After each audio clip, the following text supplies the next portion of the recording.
Hello दोस्तों, study mood में आपका स्वागत है। बिहार सचिवालय सहायक परीक्षा 2022 के लिए साइंस का जो सेट मैं करा रहा था, तो 1 से लेकर 3 तक मैं सेट आपको करा दिया था। अब डेली बेसिस पर आपको साइंस का सेट मिलने वाला है। ये साइंस का सेट 4 है। इसमें टोटल 25 प्रश्न होंगे आपके सिलेबस के अकॉर्डिंग, जैसे परीक्षा में पूछा जाता है सचिवालय सहायक का। सभी प्रश्न के आपको अटेंड करना है और अपना स्कोर भी बताना है। चलिए शुरुआत करते हैं। सेट नंबर 4 का सबसे पहला क्वेश्चन आपके सामने है, मैं जूम कर दिया हूँ। देखिए, पढ़िए ध्यानपूर्वक कि यह किसने सर्वप्रथम प्रतिपादित किया कि सूर्य सौर मंडल का केंद्र है और पृथ्वी उसकी परिक्रमा करती है। यानी कि सूरज केंद्र में है और सभी ग्रह क्या करते हैं, उसके परिक्रमा करते हैं। ठीक, सौरमंडल के 8 ग्रह, ये कोपरनिकस ने बताया था। इसके आंसर क्या हो जाएगा? डी हो जाएगा, कोपरनिकस ने। ठीक, सूरज के जो है, हमारे जो सूर्य हैं, उनका ऊर्जा का जो स्रोत है वो नाभिकीय संलयन है, ये भी याद रखिएगा। और नाभिकीय संलयन के आधार पर ही आप देखिएगा हाइड्रोजन बम विकसित किए जाते हैं। और नाभिकीय विखंडन, यानी कि देखिएगा नाभिकीय विखंडन, उस पर परमाणु बम विकसित किए गए हैं। क्वेश्चन नंबर 2 देखिए, महासागरों में ज्वार भाटा की उत्पत्ति का क्या कारण है? जो महासागर में ज्वार भाटा आता है, ये सूरज और चंद्रमा के संयुक्त प्रभाव से आता है। सूरज और चंद्रमा का जो गुरुत्वाकर्षण बल लगता है उस पृथ्वी पर, उसके कारण ही क्या आता है? ज्वार और भाटा आता है। तो इसके आंसर क्या हो जाएगा? सी हो जाएगा। ये समुद्र में आता है ज्वार भाटा, यानी कि समुद्र से पानी आपको तट की ओर आता है और फिर लौट जाता है, वो उसका कारण ये सूर्य और चंद्रमा के संयुक्त प्रभाव है। दूसरे के आंसर क्या हो जाएगा? यहाँ पर सी हो जाएगा। वैसे मैं बता दूं कि ये ज्वार भाटा पर सूरज से ज़्यादा चंद्रमा का बल काम करता है, क्योंकि चंद्रमा बहुत नज़दीक है पृथ्वी का, ये भी याद रखिएगा। क्वेश्चन नंबर 3 देखिए कि जेट इंजन किस सिद्धांत पर काम करता है? जो जेट इंजन है ये किस सिद्धांत पर काम करता है, ये आपको बताना है। तो ये रेखीय संवेग संरक्षण के सिद्धांत पर काम करता है। जेट इंजन जो है रेखीय जो संरक्षण है उस पर काम करता है। क्वेश्चन आपसे पूछता है तो लगा लीजिएगा। एक क्वेश्चन आपसे ये यहाँ पर मैं आपको बता देता हूँ, यहाँ से क्वेश्चन नंबर 2 से एक अक्सर क्वेश्चन पूछे जाते हैं कि पृथ्वी के स्थान पर प्रतिदिन कितने घंटे में ज्वार आता है और कितने घंटे में भाटा आता है? तो 12 घंटे 26 मिनट में, एक याद रखिएगा, 12 घंटे 26 मिनट में आपको ज्वार आता है, और इसके बाद देखिएगा इसके 6 घंटे 13 मिनट बाद भाटा भी आता है। ठीक, तो ये आपको देखिएगा 6 घंटे 13 मिनट बाद भाटा आता है। ठीक, ऐसे क्वेश्चन आपसे पूछता है तो आप आराम से लगा लीजिएगा।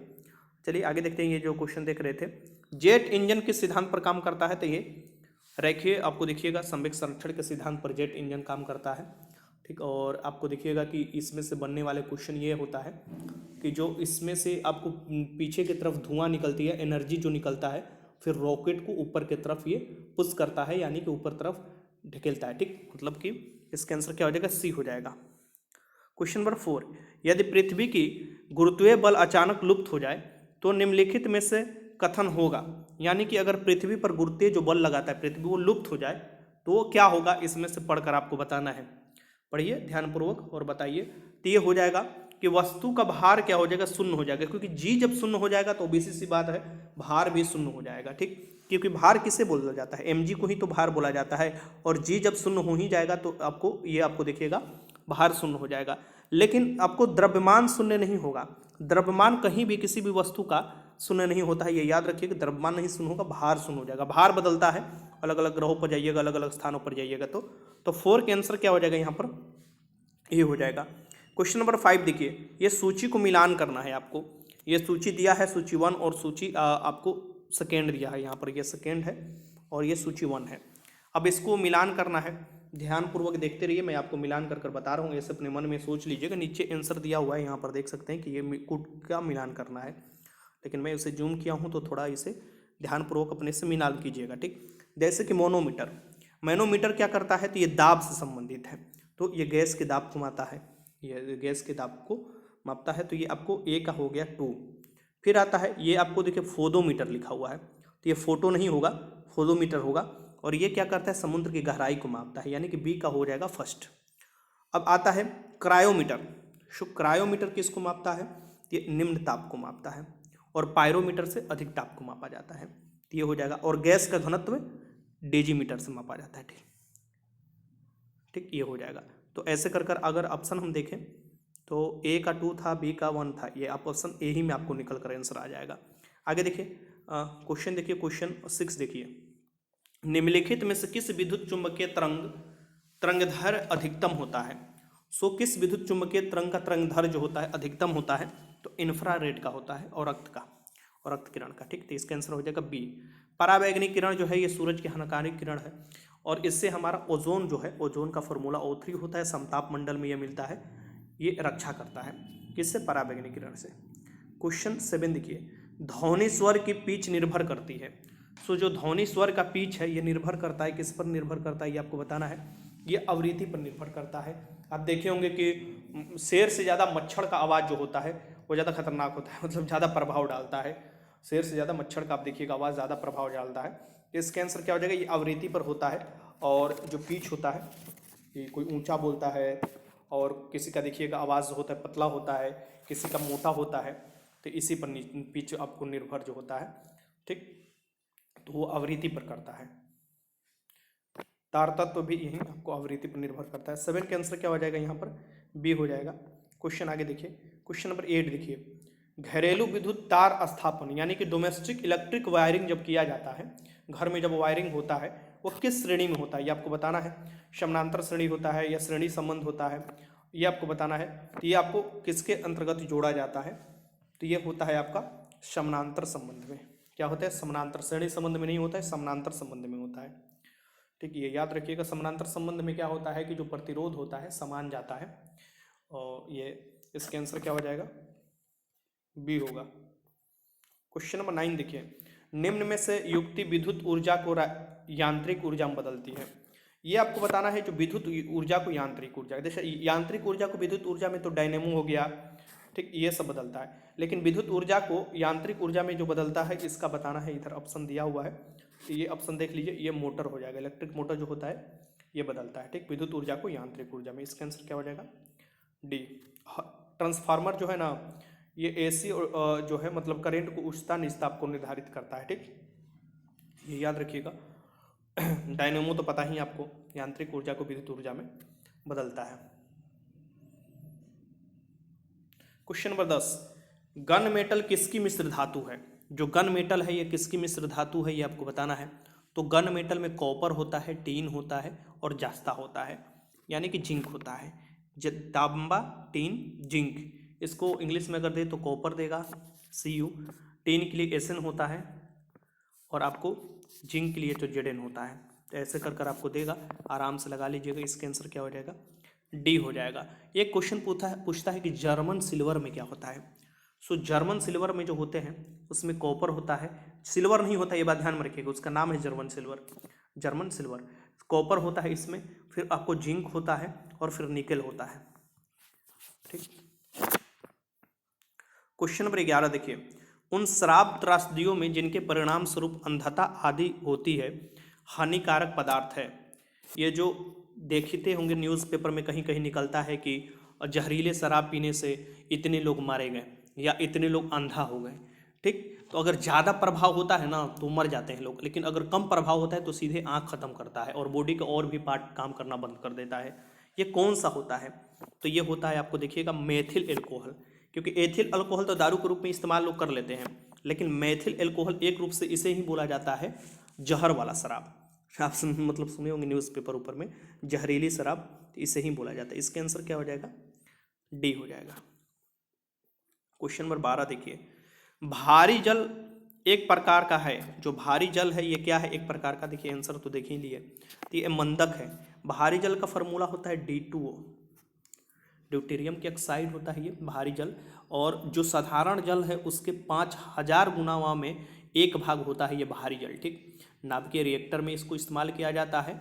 इसकी खोज किया गया था 1932 में, यूरे और तथा वसबर्न ने इसका खोज किया था। यूरे और वसबर्न ने इसका खोज किया था। क्वेश्चन आपसे पूछता है तो आप जरूर लगा लीजिएगा। क्वेश्चन नंबर 13 है, न्यूट्रॉन की खोज किसने की? क्वेश्चन नंबर 13 है कि न्यूट्रॉन की खोज किसने की, आपको बताना है। 13 है तो इलेक्ट्रॉन का खोज, प्रोटॉन का खोज, न्यूट्रॉन का खोज, नाभिक का खोज, पोजिट्रॉन का खोज, ये सब आपसे पूछता है। तो जो है आपको न्यूट्रॉन की खोज अगर आंसर आप लगाते हैं डायरेक्ट तो इसका आंसर क्या हो जाएगा? चैडविक ने खोज की थी। ठीक, अब यहाँ पर मैं आपको बता देता हूँ, इलेक्ट्रॉन की अगर खोज करें, इलेक्ट्रॉन ऋण आवेशित होता है और परमाणु के बाहर होता है, नाभिक में नहीं होता है। नाभिक में प्रोटॉन न्यूट्रॉन होते हैं। ठीक, तो इलेक्ट्रॉन की खोज किया था J.J. थॉमसन ने, प्रोटॉन पॉजिटिव होता है। और प्रोटॉन की खोज जो किया गया था, ये किया गया था गोल्डस्टीन द्वारा। और न्यूट्रॉन जो होता है इस पर कोई ये नहीं होता है, इसके चार्जलेस होता है ये। और इसकी जो खोज किया गया था चेडविक द्वारा किया गया था। क्वेश्चन अगर आपसे पूछता है तो अगर आपसे ये क्वेश्चन पूछा पोजिस्ट्रॉन की खोज किसने किया था, एडरसन ने किया था। और पोजिस्ट्रॉन इलेक्ट्रॉन का एंटी पार्टिकल है, यानी कि इलेक्ट्रॉन ऋणावेशित होता है तो पोजिस्ट्रॉन जो होगा वो पॉजिटिव होगा, और एंटी पार्टिकल इसे बोला जाता है। आवेश तो उतना ही होगा लेकिन उल्टा होता है आवेश, ठीक। तो एंटी पार्टिकल इसे बोला जाता है पोजिस्ट्रॉन को, किसका, इलेक्ट्रॉन का। रदरफोर्ड ने नाभिक की खोज किया था। क्वेश्चन नंबर 14 देखिए, निम्नलिखित में कौन सा एक प्राकृतिक में अनुचुंबकीय है। सो अनुचुंबकीय मीन्स क्या होता है, सबसे पहले ये आता है कि अनुचुंबकीय होता क्या है। सो अनुचुंबकीय देखिए, कुछ पदार्थ ऐसे होते हैं जिन्हें चुंबक क्षेत्र में लटका देने पर वो चुंबक के जिस तरह चुंबक का दिशा हो रहा है ना, उसी की तरह वो भी समानांतर दिशा में हो जाते हैं, वो विक्षेपित हो जाते हैं उसी दिशा में। तो आपको देखिएगा उसे अनुचुंबकीय कहा जाता है, जिसे पारामैग्नेटिक कहा जाता है। पारामैग्नेटिक में उदाहरण जैसे platinum, chromium, sodium, potassium, oxygen, aluminium और भी, ठीक। तो ये हो जाते हैं, ठीक। इसके आंसर क्या हो जाएगा, ऑक्सीजन हो जाएगा, सी।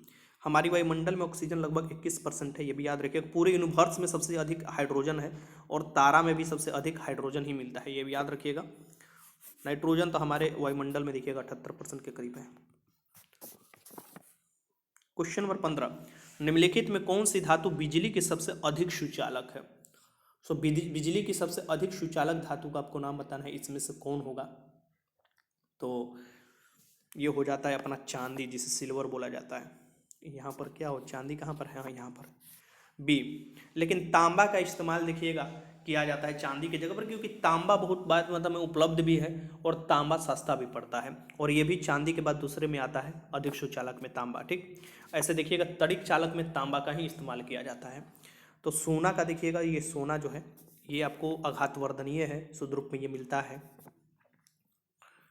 क्वेश्चन नंबर 16 देखिए, रक्त का पीएच है, पीएच वैल्यू निकाला जाता है, किसी भी चीज़ का जो पीएच वैल्यू होता है वो अम्लीयता क्षारीयता को मापता है। पीएच वैल्यू अगर हम बात करें तो ये 7 जो होता है मिड में होता है, जो कि उदासीनता को बताता है, यानी कि जो आपको शुद्ध जल हो गए उदासीन होता है, 7 से कम अम्लीय होता है, 7 से अधिक क्षारीय होता है। तो ये बताना है कि आपका रक्त जो होता है क्षारीय होता है, यानी कि 7.4 क्षारीयता इसका होता है। तो 16 का आंसर क्या हो जाएगा, सी, रक्त एक संयुजक है। क्वेश्चन देखिए आगे, अम्लीय विलयन में डुबाए जाने पर नीले लिटमस पेपर का रंग हो जाता है।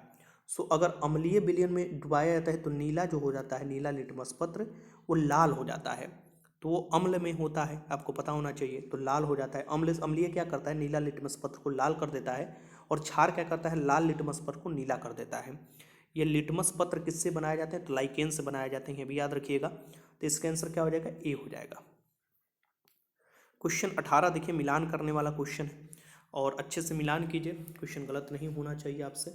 अच्छा क्वेश्चन है, बार बार ये क्वेश्चन पूछा जाता है, तो ये और इस क्वेश्चन को अगर आप जान रहे होंगे तभी मिलान कर पाए। मतलब मलेरिया तो आप जानते होंगे, मलेरिया किससे फैलता है, या मलेरिया आपको कौन सा अंग प्रभावित करता है, ये आपको मेन है कि कौन सा अंग आपको प्रभावित हो रहा है इसमें देखिएगा। तो ये मलेरिया किसको, आपको देखिएगा किसी भी इंसान को जब मलेरिया होता है ये आपको रक्त कोशिका को प्रभावित करता है, ठीक। मलेरिया क्या करता है, मलेरिया जो होता है मच्छर के, मादा एनोफिलीज मच्छर जो होते हैं उसके काटने से होता है, और ये लाल रक्त यानी कि आरबीसी को प्रभावित कर देता है, कम हो जाता है।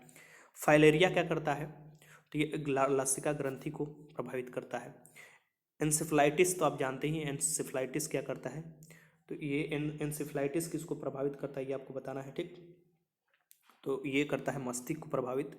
और यहाँ पर लुकीमिया, लुकीमिया किसको करता है, तो बोन मैरो मस्तिष्क को भी डी हो जाएगा। तो ऐसे कर कर मिलान कैसे कीजिएगा यहाँ से, यहाँ पर देखिएगा मलेरिया, तो मलेरिया तो आपको वही लाल रक्त आरबीसी को, फाइलेरिया लसिका ग्रंथि, एंसेफ्लाइटिस मस्तिष्क, लुकीमिया बोन मैरो या मस्तिष्क मज्जा। तो ये आपको इसका आंसर हो जाएगा, यहाँ पर मिलान कर कर लगाइएगा तो बी आ जाएगा निकल कर, 3 नहीं आना चाहिए ऑप्शन में। आगे देखिए क्वेश्चन नंबर 19 देखिए, अल्जाइमर रोग में मानव शरीर का कौन सा अंग प्रभावित होता है। सो अल्जाइमर क्या होता है? अल्जाइमर में लोग भूलना याददाश्त भी कम हो जाता है जैसे जैसे उम्र बढ़ता है। सो अल्जाइमर में मस्तिष्क प्रभावित होता है, ये प्रोटीन कमी होने लगता है, ठीक, मस्तिष्क में, तो कोशिकाएं नष्ट होने लगती है। तो ये इसका आंसर क्या हो जाएगा? सी हो जाएगा। हाँ, यहाँ पर बी हो जाएगा, माफ कीजिएगा, बी हो जाएगा, मस्तिष्क तो बी में दिया हुआ है ना।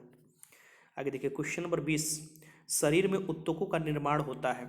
जो शरीर में उत्तक हैं ये तो कोशिकाओं से मिलकर बनते हैं, लेकिन उत्तकों को निर्माण में प्रोटीन बहुत महत्वपूर्ण भूमिका निभाता है, यानी कि प्रोटीन से उत्तक बनते हैं, ठीक। इसका आंसर क्या हो जाएगा? 20 के आंसर क्या हो जाएगा? सी। प्रोटीन जो बनते हैं ये 20 अमीनो अम्ल मिलकर बनते हैं।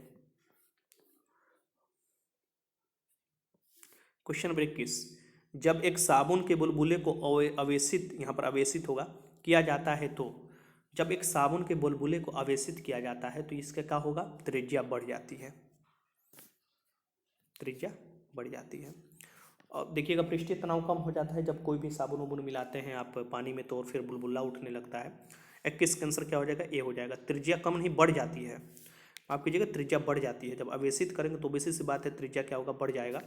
ठीक, मैं बढ़ ही जाना बता रहा था, ठीक। तो ये इसका आंसर क्या हो जाएगा? ए हो जाएगा। 21 का आंसर ए। क्वेश्चन नंबर 22 देखिए, निम्नलिखित में कौन सी बीमारी मच्छर द्वारा नहीं फैलती है? इसमें से बताना है कि कौन सी बीमारी जो है मच्छर द्वारा। तो डेंगू तो आप जानते हैं, डेंगू मच्छर, फाइलेरोसिस भी यह कहीं ना कहीं मच्छर, निंद्रालु बीमारी स्लीपिंग जो आपको सिकनेस है ये मक्खी द्वारा है, सीसी मक्खी जो होती है, जो मक्खी होती है वो होता है, और मलेरिया भी मच्छर द्वारा। तो इसके आंसर क्या हो जाएगा? सी हो जाएगा, सी हो जाएगा। क्वेश्चन आपसे पूछता है जैसे इन्फ्लुएंजा हुआ, पोलियो हुआ, खसरा हुआ, चेचक हुआ, छोटी माता, रेबीज, गलसुआ, ट्रोकोमा, जो आँख में होता है ट्रोकोमा, ये विषाणु से फैलने वाले रोग होते हैं। वैसे हैज़ा होता है, टाइफाइड होता है, टिटनेस होता है, डिप्थीरिया, प्लेग, ये सब जीवाणु द्वारा फैलने वाले होते हैं। मलेरिया हुआ, कालाजार हुआ, पेचिस हुआ, ये प्रोटोजोआ से फैलने वाले होते हैं। और जो खुजली उजली होता है, एथलीट फुट वाला दाग, ये सब कवक द्वारा होता है। क्वेश्चन नंबर 23, क्वार्ट्ज क्लॉक जो होते हैं, क्वार्ट्ज घड़िया, यहाँ पर मड़िया नहीं होगा, घड़िया होगा, किस सिद्धांत के अनुसार क्वार्ट्ज जो क्लॉक होते हैं किस सिद्धांत के अनुसार काम करती है, ये आपको बताना है, ठीक। तो क्वार्ट्ज जो घड़िया होती है ये आपको विद्युत प्रभाव के सिद्धांत पर काम करती है, यानी कि दाब विद्युत प्रभाव के सिद्धांत पर काम करती है, दाब विद्युत प्रभाव के सिद्धांत पर। इसका आंसर क्या हो जाएगा? डी हो जाएगा। आगे देखिए क्वेश्चन नंबर 24 देखिए, 24 के पौधे मृदा होगा, यहाँ से मृदा से अपना भोजन प्रायः किस अवस्था में प्राप्त करते हैं? सो पौधे मृदा से अपना भोजन विलयन अवस्था में प्राप्त करते हैं, ये याद रखिएगा, विलयन अवस्था में। ए। आगे देखिए क्वेश्चन, आज का लास्ट क्वेश्चन है, ध्यानपूर्वक क्वेश्चन देखिए, कि जब टीवी का स्विच ऑन किया जाता है तो, जो टीवी का स्विच ऑन किया जाता है तो क्या आपको, जब भी टीवी का स्विच ऑन कीजिएगा तो इसमें से क्या होगा, पढ़कर बताइए।